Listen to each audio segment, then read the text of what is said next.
Bees are one of the most important insects that we have. In 5 years, if we didn't have honeybees, we'd be looking somewhere else because we wouldn't have any food. This area where I am at the moment has had bees in it for over 100 years. And I'd just like to see it preserved and continue the way it has been. I didn't really realise that, honey was going to be my calling. I was working in the agricultural family business, looking at what bees did, how they went about it. Honey's been used for thousands of years in so many different ancient cultures.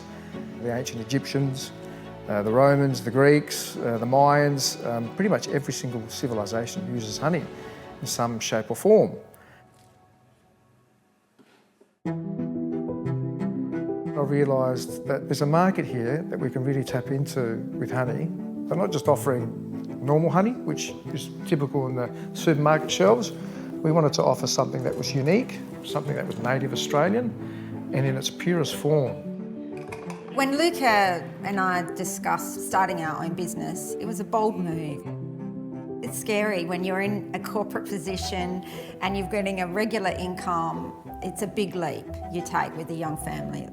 So we started a business from scratch with 2 young kids.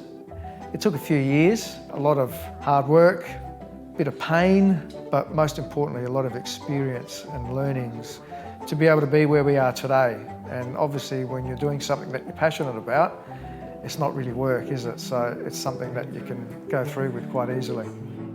I think anything that is natural and healthy, Luca is driven to. So, honey, if it's untouched, unadulterated, in its natural form, you can't go wrong selling something that's so natural and so good for you.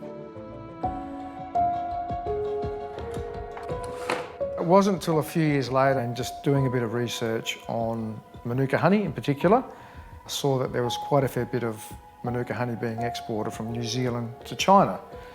And I thought to myself, surely we've got Manuka honey here, Australian Manuka honey. So I embarked on a journey to find a beekeeper that was doing Manuka honey. That beekeeper was in Tasmania.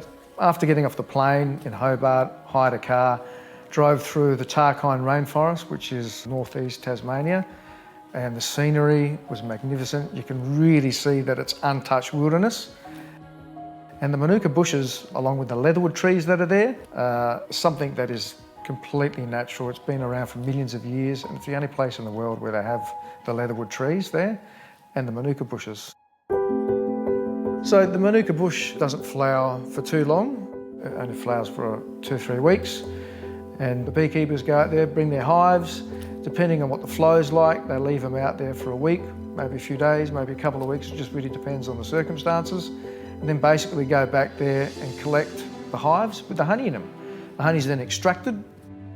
The Manuka honey was super interesting for us because each time we got a batch of Manuka honey, we get it lab tested and we'd get certain results back to determine the MGO ratings and how high they were. And the higher the MGO, the higher the natural health benefits. The flavour of Manuka honey depends on each batch. We don't mix it or blend it to have a certain taste or texture or aroma, but Manuka honey generally has a strong, distinct flavour. It's very unique and it's very Australian.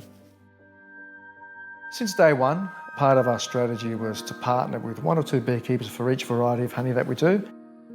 So we have wild raw honey, which is originated here from South Australia, from the mid-north, Flinders Ranges area. We have Tasmanian leatherwood honey from the Tarkine rainforest. So we partner up with an ethical beekeeper there that delivers us the leatherwood honey and Manuka honey. Western Australia, we have a wildflower honey. The wildflower honey is like a darker honey, almost tastes like jam. It's quite unique. So the bees are pollinating native Australian wildflowers. Then we have macadamia honey. So macadamia is a native Australian nut. It's from around Byron Bay. Again, another unique flavour, aroma and taste to that. So with those particular varieties, we sort of get this real bouquet of different flavours. So an ethical beekeeper is one that has the bees at heart, and the honey's not adulterated. So the bees are fed with honey, not with sugar syrup or steroids or corn syrup, just with their own honey. Mass-produced honey, what they do is typically excessively heat the honey. When you excessively heat the honey, you start to destroy the enzymes in the honey and the antibacterial properties that make the honey nutritional. So effectively, it just becomes like a sugar syrup. So if you retain the honey under what we refer to as beehive temperatures itself, it retains all the nutritional properties. So the honey's taken from the hives. Each comb then is placed into an extracting machine, and then it's extracted. So the honey's gravitational force spun round. The honey then is settled into tanks. It's not fine filtered. And then basically once it's been settled in the tanks for a week or two, then you can start bottling it.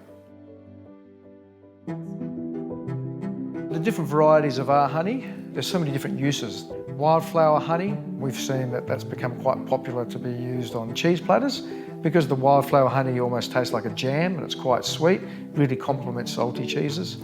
I use the wildflower honey on top of the camembert. Sometimes I use the macadamia because that's also got that little bit of a nutty edge. So yeah, that's beautiful.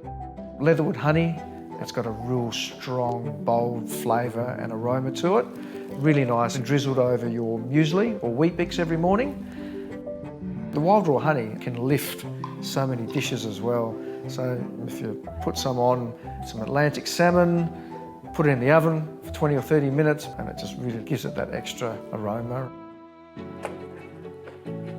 We're in so many markets. I think it's like 15 global markets. We've got Japan, Southeast Asia, so Vietnam, and we're in Malaysia, Singapore, one of our first countries we started exporting to, and really popular in the Middle East and US.